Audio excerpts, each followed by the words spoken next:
Hi everybody, this is the second lecture on quantum mechanics. We'll talk about representations, basis transformations, and the continuous Hilbert spaces a little bit more in this video. So I hope you enjoyed and you can understand things a little bit. So let's start about representations. You have the need of representing. We'll talk about later a little bit more. You need the necessity of representing physical quantities and symmetry transformations by matrices in quantum mechanics. Operators are represented by matrices usually. So if you have a matrix A, say, this may represent a physical quantity such as energy or position or momentum or I don't know, spin. And this matrix it can be subjected to similarity transformations eventually.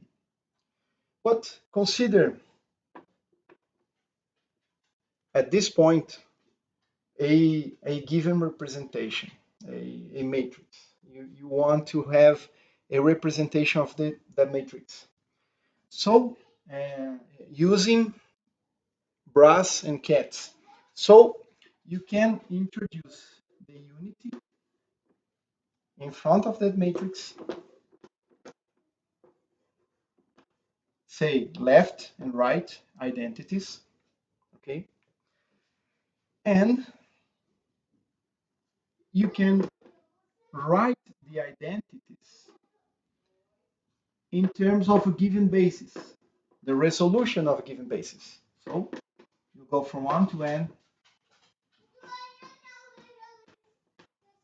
This is the identity here, this identity, the matrix,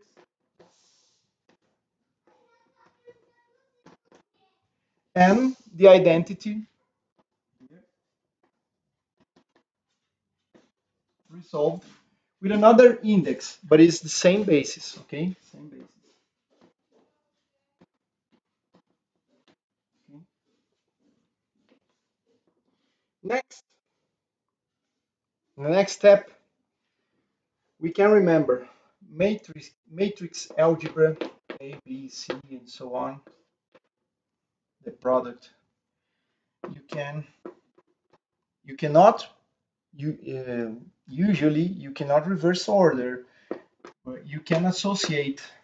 For instance, you can multiply A and B and next multiply C, or you can multiply B and C in that order and then multiply A. And here's the same. So you can multiply this vector by this other vector first and then multiply the matrix, or you can multiply this and the matrix and then multiply this. So you can use associativity of matrix algebra. We can put both summations in front. You have two summations. Let me state this clearly, alpha and beta here. And you have alpha, and I'll multiply this alpha with the matrix and then multiply beta here. I can associate in any form I want. And I'll have this object, okay? I started with an object, an operator, a matrix. I multiply by, we can multiply it by the identity.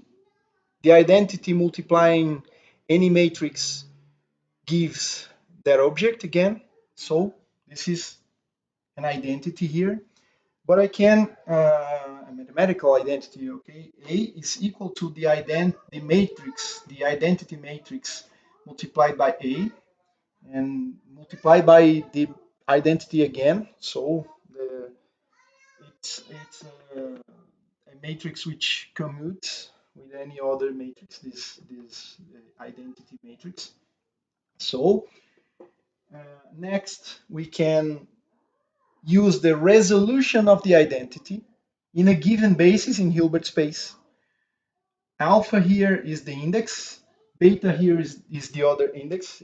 It's because you need to count for alpha equals to 1 multiplied by a multiplied by the beta equals to 2. There are components in the off diagonal terms, so I must account for that. I cannot use the same dummy index or summed over index here, so I change it. Alpha here, beta here, but it's the same basis.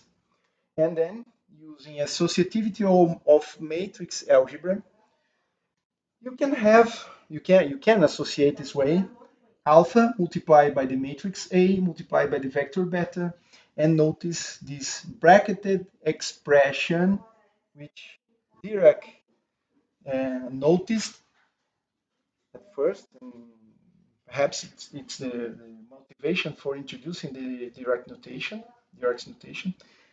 It's a scalar. This object is a scalar. It's a complex scalar, but it is a scalar because notice it's a column vector, it's a matrix, it's a row vector. So you have here a 1 by n object here.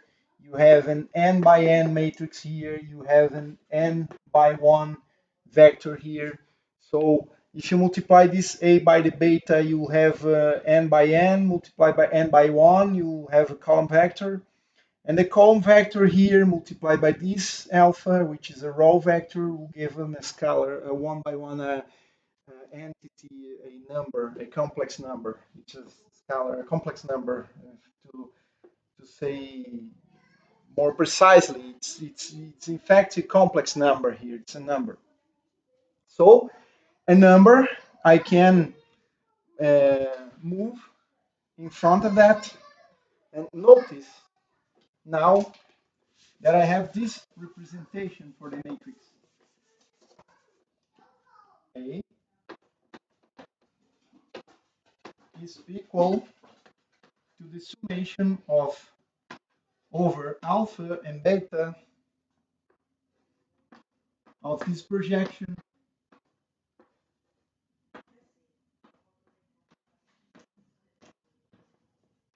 multiplied by this tensor product. This tensor product just say to me which column and row this number will appear. So, as a matter of fact, this matrix in that basis will have components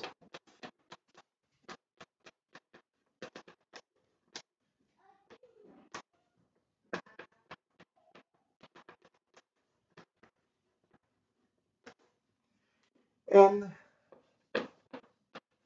the alpha beta component, which indexed by these things here, alpha and beta, will be given by the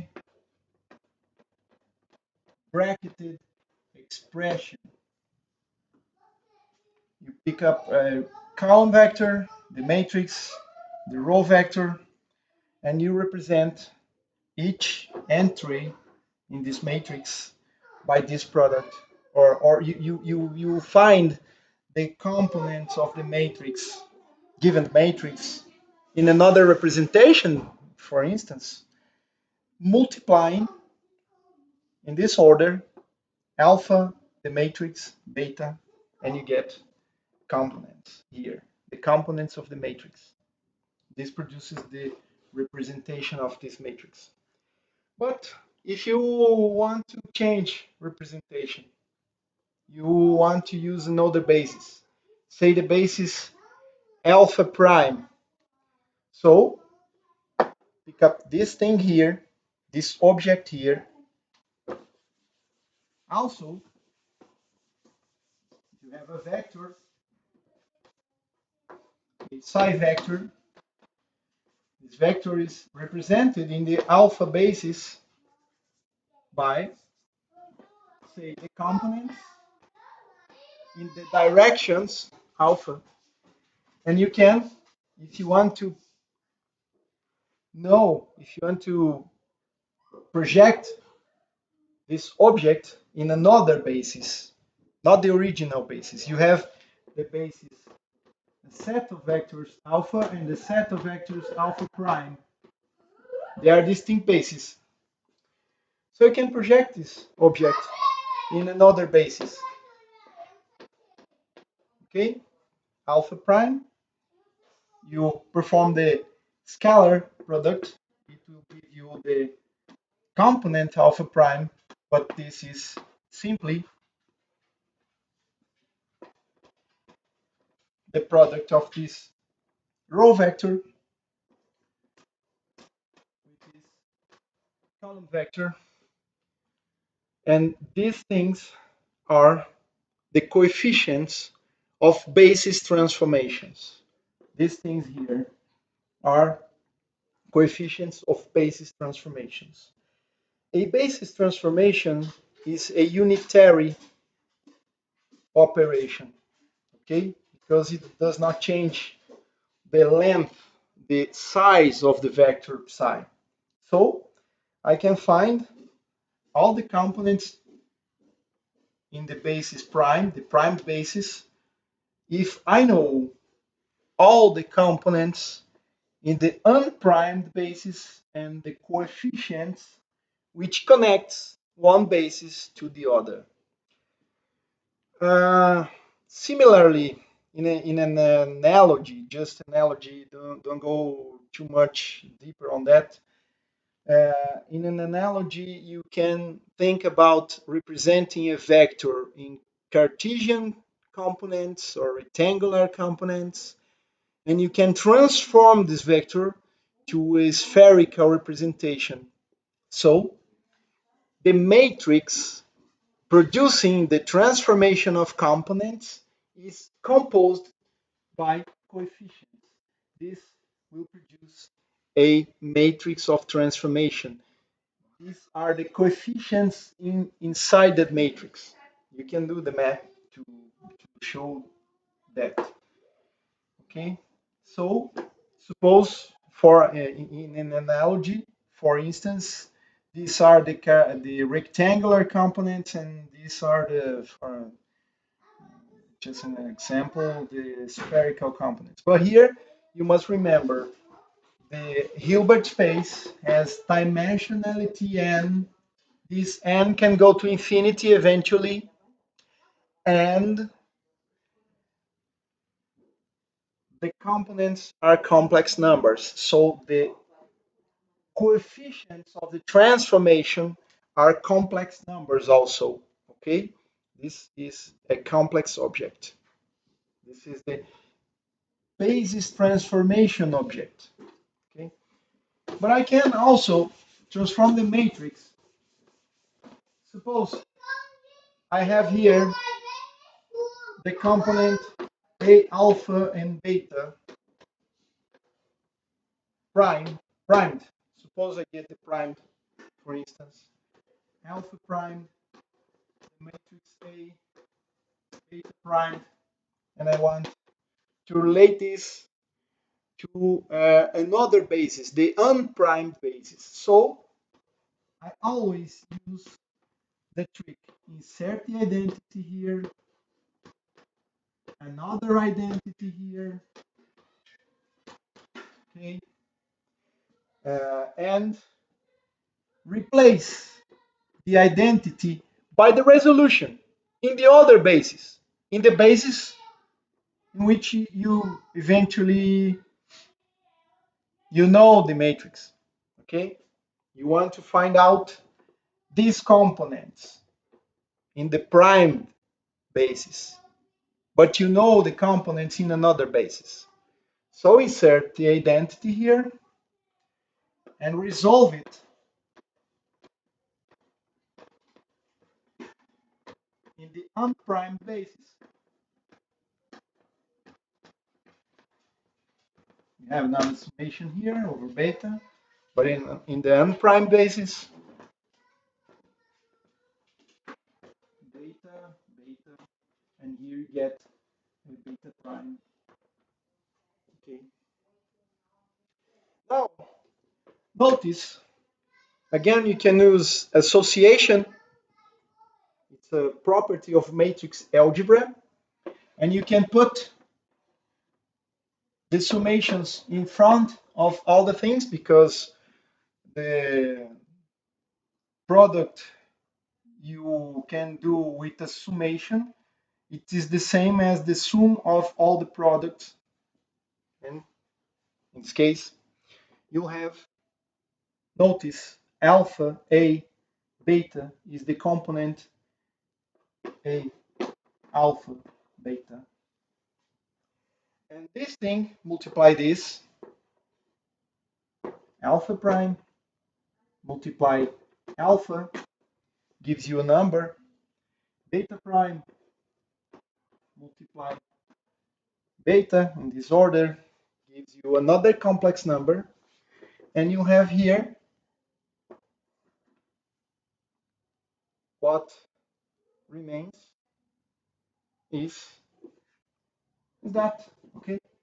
Nothing else. This thing multiplied by this gives this number. I can, now all the things are scalars, are numbers, complex numbers. I have this scalar, and this product alpha A beta is this number, is the component which I know, in the basis I know. So notice an object with two indexes transform according to two coefficients of basis transformations.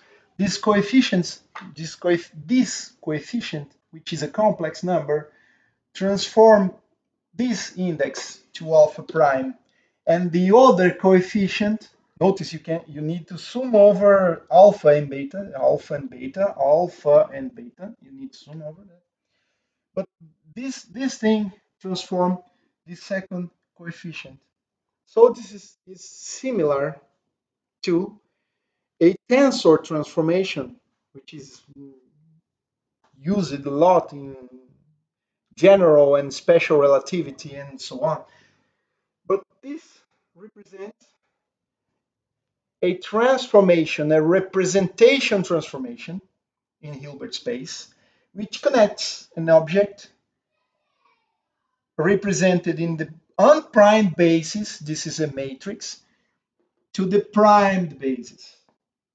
This is the components in the new representation, okay? The coefficients of the transformation are complex numbers, okay? This is very important. So basis transformations, you can give one basis and another basis. For instance, let's consider an example here. Very simple example, okay? Because we will not submerge into the algebra to understand what's going on. So consider the unprimed basis. The unprimed basis in a Hilbert space of dimensionally 2. The dimension n equals to 2, and this basis will have 1, which I represent as this vector, 1, 0, and 2, the second vector, which I represent as 0, 1 column vectors. You can work out all the algebra. You'll find completeness and orthonormality and all that, and you can have this basis, prime basis. I have 1 prime, 1 over square root of 2, 1 and I, the imaginary unit, and the prime 2, which is normalized by square root of 2, also 1 and minus I. This is the second set of basis vectors. You can demonstrate it. It's explicitly demonstrate that this basis is complete, is orthogonal, this space is complete, is orthogonal, but I can find all the coefficients translating one basis into the other. For instance, I can calculate all these products. There are in fact 4, which can be assembled into a matrix transformation. For instance, 1 prime 1. Okay, 1 prime 1. This object will be the complex conjugate of this number, 1 over square root of 2. I guess you can see properly what I'm doing. And it must be converted into a row vector, 1 and I, and take the complex conjugate. So 1 complex conjugate is 1, and I complex conjugate minus the negative I, okay, and multiply it by 1 and 0. What I have here is 1 over square root of 2. And if I multiply everything here, I'll get 1. Multiply by 1 gives me 1, plus minus I multiplied by 0, which gives 0. And I can perform this with 1 prime 2, 2 prime 1, and 2 prime 2. Okay, and perform all that. And if I multiply this by the second, I will get minus I over square root of 2. If I multiply the 2 prime by the 1, I'll get I over square root of 2, I guess. And 2 prime multiplied with this number here gives me, let me see, 1/2, because I get, no, 1 over square root of 2, as a matter of fact. 1 and I multiplied by 0 and 1, 0 and 1, I'll get I over square root of 2 here. Oh, well, do the algebra, do the math, because I guess this is wrong, but you can do the algebra, okay? Perform the algebra. So this object can be arranged into a matrix 2 by 2.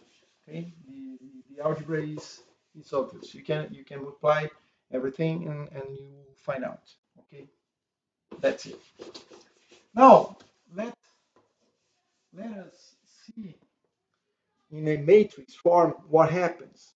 Okay, if you get a vector, suppose psi, it's the same object but represented in the unprimed version, and you can obtain the primed version, okay, you will need to multiply it by a matrix with 4 entries, the M11, 2, 1, 2, and all of the numbers here, 1, 2, and if I remember correctly, psi alpha prime is equal to the summation over alpha, the psi alpha multiplied by alpha prime alpha. Okay, so this, if I get the psi 1 primed, I'll have a psi 1, 1 primed 1, plus the psi 2, 1 primed 2. Okay, this way, notice that the number here, to get this one in this row, the vector, this number here is obtained by multiplying the psi 1 by this component. Let's write it. M1, M2, M1, M2. This number here is just this product. And this number here is just this other product.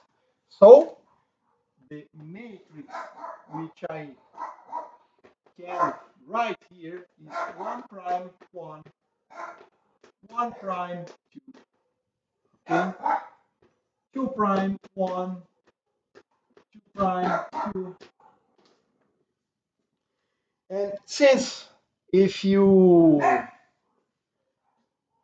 calculate the reverse transformation, the inverse transformation, the inverse transformation will produce for you 1, 1 prime, 1, 2 prime, okay, 1, 1 prime, 1, 2 prime, 2, 1 prime, 2, 2 prime, okay. And you can notice that the inverse matrix, I guess you're not seeing that now, you can see that. The inverse matrix, notice this number is just the complex conjugate of that one. This number is complex conjugate of that one. This number is this number is the complex conjugate of that one, and this number is the complex conjugate of that one. So you can easily show that the inverse matrix is just the transpose conjugated matrix of the original transformation. This is an important relation. You can change representation by multiplying a vector. Say, I'll get prime here. It's the same object in Hilbert space, but prime because in the primed basis, that's why I'm using this prime here. It's just a matrix which I will call U multiplied by psi, represented in the original basis. And this matrix, as in the n equals to 2, but you can demonstrate it by any dimensionality in Hilbert space. This matrix satisfies the following property. The inverse, it's equal to the transposed conjugated. It corresponds to a kind of rotation in Hilbert space. Okay, it's the complex generalization of rotations with real vectors. In real vectors, you have I'll call O, a rotation by a matrix O, and the inverse rotation is given by the transposed matrix. These are called the orthogonal matrices. And these ones which satisfy this property, the transposed conjugated is equal to the inverse, are called the unitary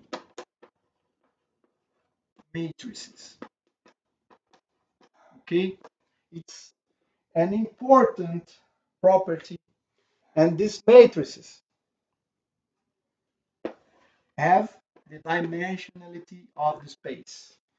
And usually one uses the letter U to denote a set of objects, which it's more general just than basis transformations, but the U here represents matrices with n by n dimensionality, the matrices of square matrices of dimensionality n, which in this case must correspond to the Hilbert space dimensionality.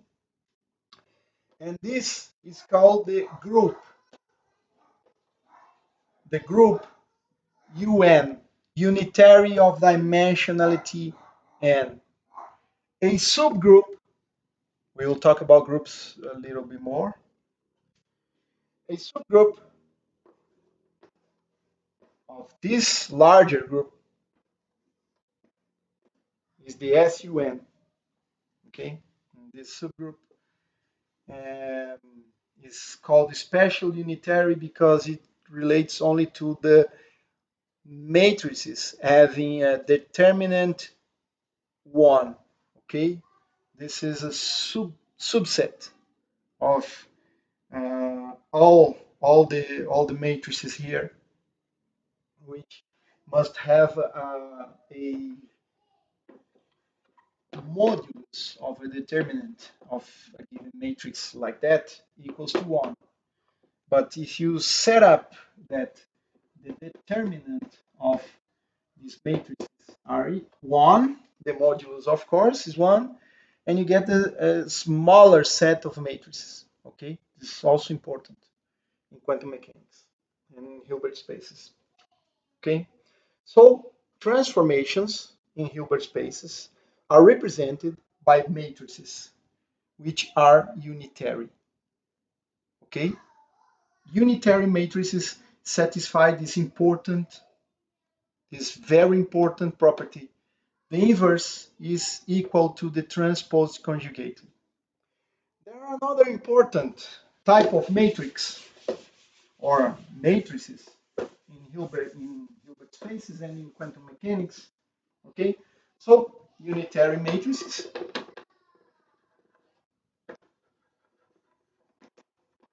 are those satisfying the inverse equals to the transposed conjugated. But there are another ones which are the Hermitian matrices. Okay, the Hermitian matrices, which corresponds to those matrices having a transposed conjugated equal to itself. And these matrices have an important properties. Here, the consequence, which can be easily demonstrated in the book of Sakurai, I guess it's demonstrated. Important here is that eigenvalues are all of the eigenvalues are real. Important to say, a matrix has a few things invariant, independent of the representation. Okay, invariance of a matrix. The trace, the sum of the diagonal elements, which if you have a transformed matrix which is in the diagonal form corresponds to the summation of its eigenvalues, alpha going from 1 to the dimensionality of the matrix. The sum of the eigenvalues of a matrix is an invariant, okay? And Hermitian matrices have all the eigenvalues real eigenvalues, okay? Also, another property of matrix is the determinant. The determinant corresponds to the product of all eigenvalues. These two things, you can change the representation, but these two things are the same. They are invariants of that matrix, okay? So the product of eigenvalues and the sum of the eigenvalues are a feature, a characteristic information about that matrix. You can represent, for instance, in a previous moment, which I proposed two bases. Suppose this the Hilbert space is a 2 by 2 space for matrices. Okay, you can have a 2 by 2 matrix. It has two eigenvalues. These two eigenvalues are independent if you use the 1 and 2 set of vectors, the unprimed set, the basis, the unprimed basis, or if you represent that matrix, arbitrary matrix, in the primed in the primed basis, the eigenvalues are exactly the same. They don't change because you changed your viewpoint. This is important, quantum mechanics. Eigenvalues are invariant. Okay, and these two special kinds of matrices are very, very important. The unitary and the Hermitian. Okay, the Hermitian will represent in quantum mechanics physical observables like energy, momentum, electric field, magnetic field, charge, and so on, position, momentum, and these things, unitary matrices. I am anticipating some things, but they represent the evolution or the transformation of the vector, the psi, or matrices in Hilbert space. This will be connected to transformations. This will be connected to the physically observables, the operators related to energy, to momentum, to position, and all that. Okay? Well, I guess little bit algebra must be worked out in exercises because there are many things to be done here. And another important thing I want to stress out are continuous Hilbert spaces. I want to talk about a little more about continuous Hilbert spaces. Suppose, for instance, the line, I'll call that line x. And x, the real line, okay, can be made discrete. It's in fact from A to B or from minus infinity to infinity, and any segment of the real line is a continuous. It has infinite values between any A and any finite or infinite B. But at first, I will discretize it using n points. This is point 1, 2, 3, j, and n. Okay, I have n points. The distance between any of these 2 points I'll call delta x. Delta x is any xj minus xj minus 1 or plus 1j here, no matter what. You have j and another j minus 1. This is delta x. This is delta x. So in this scenario, you'll have n minus 1 segments, okay? The interval from A to B has a distance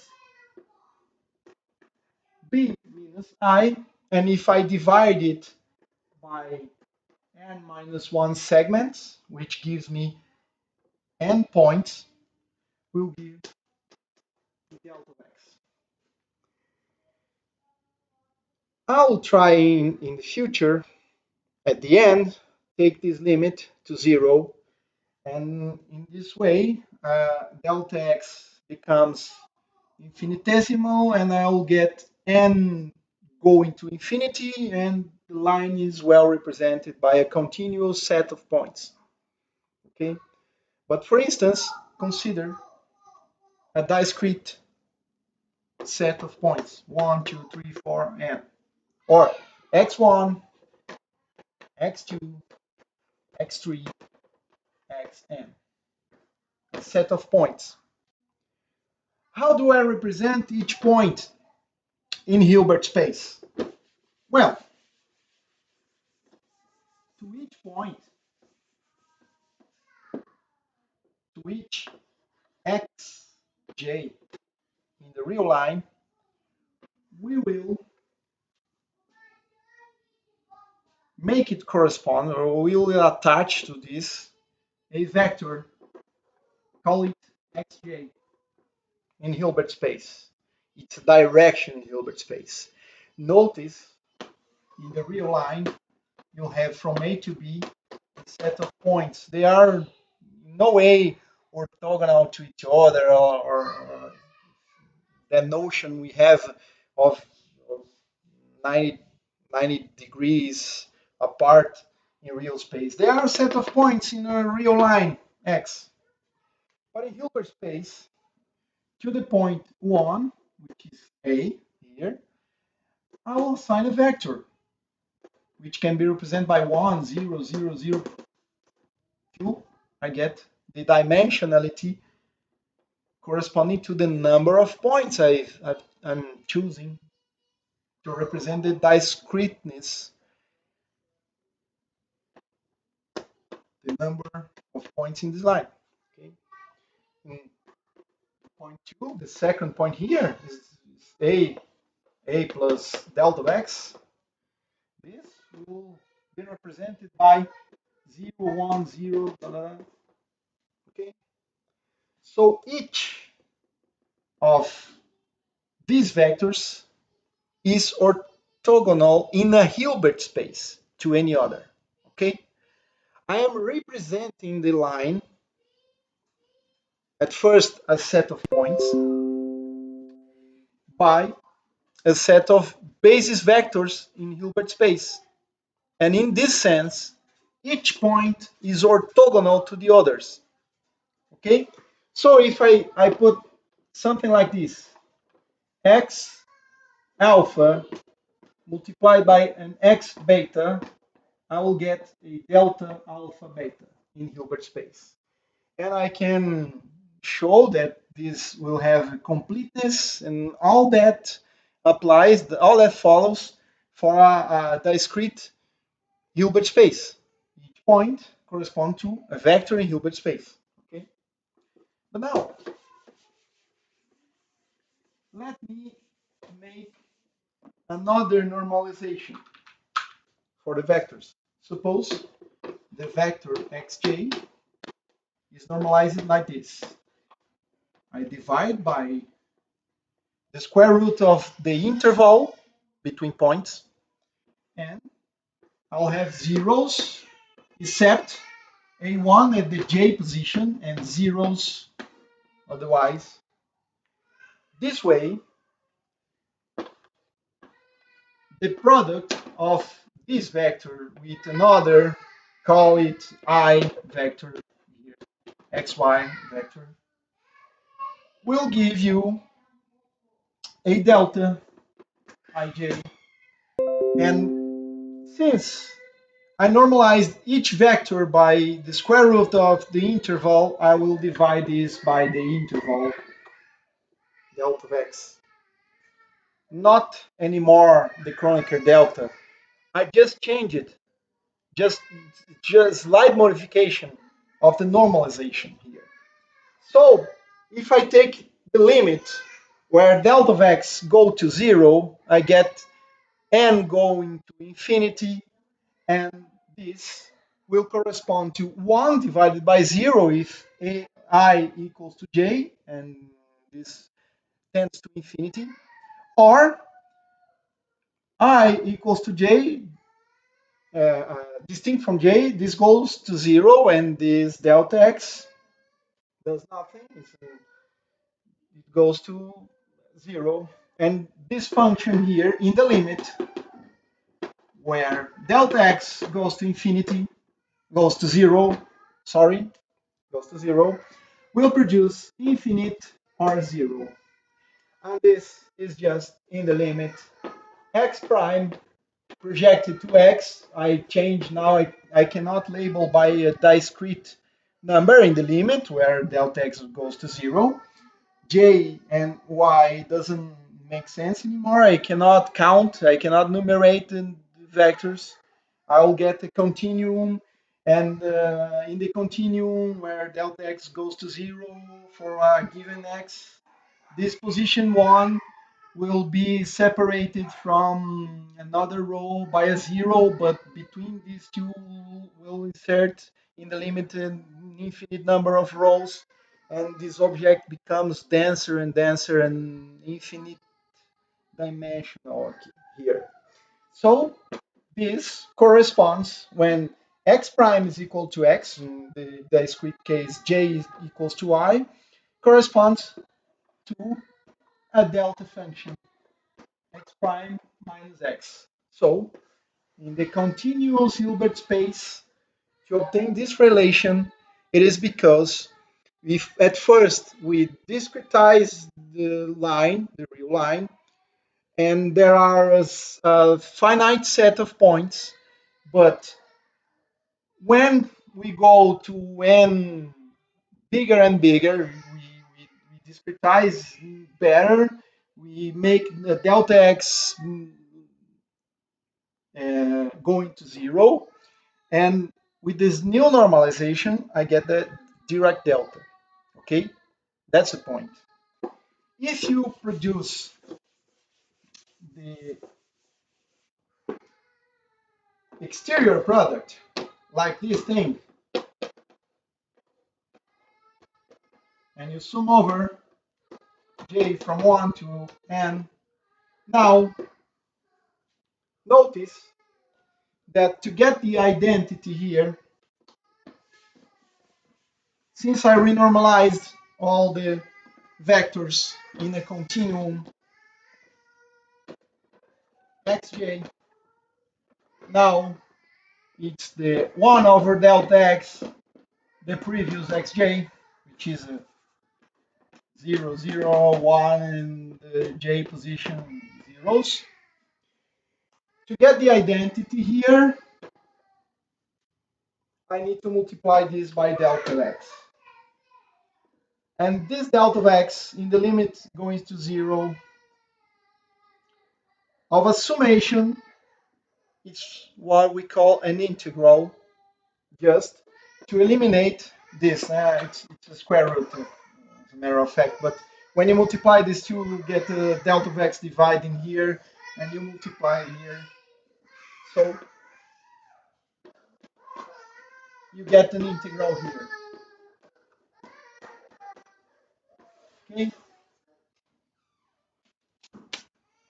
Next time we continue. I guess it's understandable how do you go from a discrete Hilbert space to a continuous Hilbert space. You just need to start with discretize the real line, and you'll construct a Hilbert space from that. At each, for each point, you assign a vector in Hilbert space. That vector representing that point is orthogonal to any other point in Hilbert space, okay? And then you can make the number of points going to infinity, this number delta of x going to 0, and you get in replacement of a summation an integral, and in replacement of a Kronecker delta a Dirac delta. As a matter of fact, you need to change the normalization of the vectors. It's important to notice that. Okay. Well, in the next lecture, we'll talk about a little bit more of continuous spaces and Fourier transforms.